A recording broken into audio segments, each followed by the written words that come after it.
Joining us now, the chairman of the Jack Brewer Foundation, former NFL star Jack Brewer. Jack, we totally love talking to you. We love having you on. You're a smart guy. What do you make of this? The FAA has a staffing shortage of 10,000 air traffic controllers. 11 Republican state attorneys general warned Biden's FAA last year DEI was distracting the FAA's focus on air travel safety. Of course it was. I mean, we've heard President Trump talk about this through the entire campaign.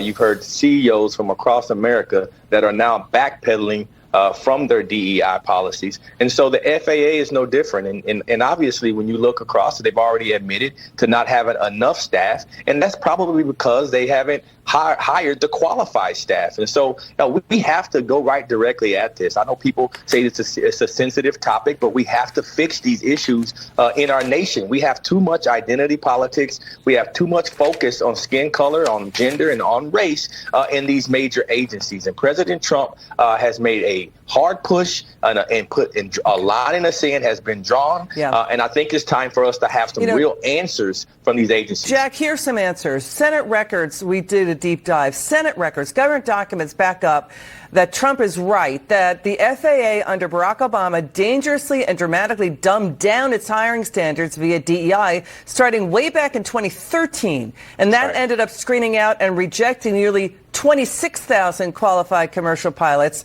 and U.S. Air Force and Navy veterans to be traffic controllers just in 2014 alone. Now, listen, I want your reaction to Democrat Senator Patty Murray warning Obama's FAA chief about this over 10 years ago. Watch.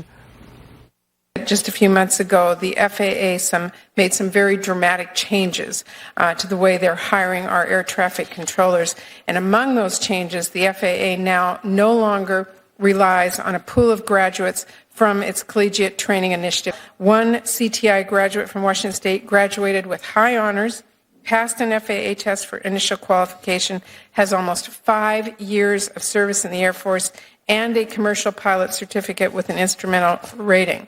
That young man took this biographical questionnaire and failed it for reasons that are very unclear, and he's not the only one in this situation. So I want you to explain to us how the FAA has improved this process if this kind of applicant that I just described and many others are failing this initial screening. Democrat Senator Patty Murray saying this. Let me break this down. Jack, sit tight. Listen. Right. Obama's FAA rejected nearly 26,000 air traffic controllers. Why?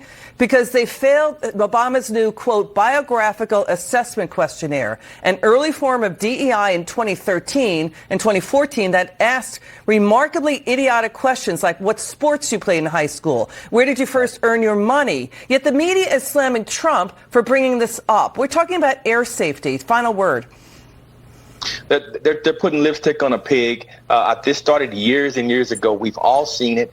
Listen, I played in the National Football League. The National Football League means not for long. You had to make plays to stay. And our government agencies need to get back to that.